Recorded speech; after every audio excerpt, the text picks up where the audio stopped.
সকল ভালে কুশলে আছে।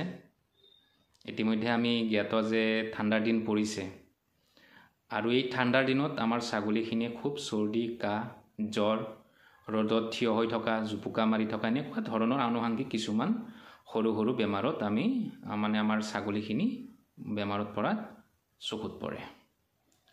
গতিকে এই জাৰৰ দিনত আমিনো ছাগলীৰ ফাৰ্মখন কি ধৰণে সজাগ কৰি ৰাখিব লাগিব এনেকুৱা ধৰণৰ সমস্যাবিলাক নহ'বলৈ। এই ঠাণ্ডাৰ দিনত আপোনালোকে মন কৰিব ৰাতি 11টামান বজাৰ পৰা খুব ঠাণ্ডা বতাহ চলাচল হয় ফাৰ্মত গোটেই বায়ুমণ্ডলটো। তেতিয়া আপোনালোকে কি কৰিব ফাৰ্মখন ত্ৰিপাল হওক বস্তা হওক এনেকুৱা ধৰণে আপোনালোকে ঢাকি দিব আৰু এটা সাইডত কিন্তু আপোনালোকে খোলা ৰাখিব। কিয় ৰাখিব? যদি চাৰিওফালে ঢাকি দিয়ে শ্বাস প্ৰশ্বাসত অসুবিধা পায় ভিতৰত শ্বাসোপচনৰ সৃষ্টি হ'ব পাৰে। তেতিয়া ছাগলীৰ বা গাভিনী ছাগলীৰ অসুবিধাৰ সৃষ্টি হৈ মৃত্যুমুখতো পৰিব পাৰে। সেইটো মন কৰিব।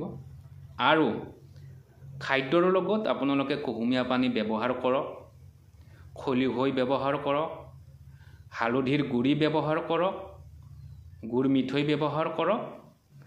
কৰিলে এইকেইবিধ ব্যৱহাৰ কৰিলে কি হ'ব? সিহঁতৰ অলপ ইমিউনিটি চিষ্টেমটো গ্ৰথ হ'ব, বডিৰ উত্তাপটো বাঢ়ি থাকিব, টেম্পাৰেচাৰটো এটা লিমিটত থাকিব।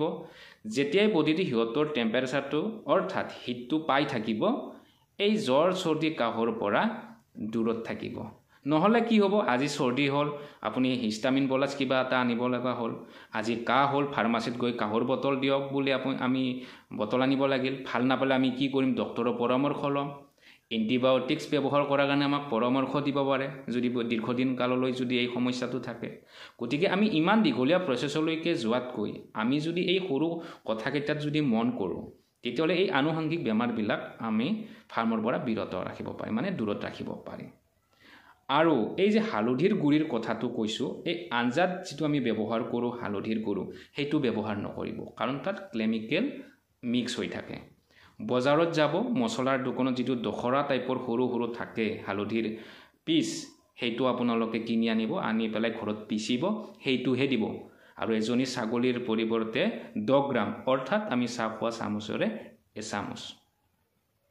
এই হালধিৰ গুড়িটো এনেকুৱা ধৰণৰ এটা উপকাৰী কাম আছে, সি এটা এণ্টিবায়'টিক নেচাৰেল এণ্টিবায়'টিক হিচাপেও কাম কৰিব আৰু ইমিউনিটিটো গ্ৰথ হৈ থকাৰ বাবেও কাম কৰিব। লগত এটা আপোনালোকে ফাৰ্মাচীত গৈ একেইটা দিনৰ কাৰণে এই ঠাণ্ডাটো খুব বেছিকৈ পৰাৰ আগত ইমিউনিটি চিষ্টেমটো আৰু গ্ৰথ কৰাৰ বাবে ইমিউনিটি বুষ্টাৰ নামৰ যিকোনো এটা ভাল ব্ৰেণ্ডেড কোম্পানীৰ আপোনালোকে আনি পেলাই 5 days কণ্টিনিউ কৰক গোটেইখিনি ছাগলীক। তেতিয়া কি হ'ব?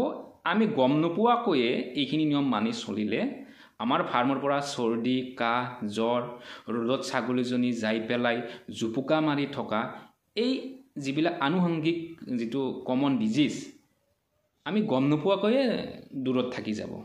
তেতিয়া কি হ'ব? ডক্টৰ মাতিবলগীয়া নহয়। তেতিয়া আমাৰ 500 টকাটোও বাচি গ'ল, আমি মেণ্টেলিও ডিষ্টাৰ্ব হ'বলগীয়াও নহ'ল। আপুনি বেছিকৈ ফাৰ্মাচীত ডাবুল যাই পেলাই ঔষধ কিনিবলগীয়াও নপৰে।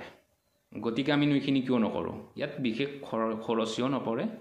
এইখিনি কৰক। ঠাণ্ডা পৰিছে আৰু এটাই কামনা কৰোঁ, সকলোৰে ছাগলীবিলাক ভালকৈ থাকক, সুস্থ আপোনালোকে নিজেও থাকক আৰু ফাৰ্মখন অদূৰ ভৱিষ্যতলৈকে ভালদৰে বজাই ৰাখক।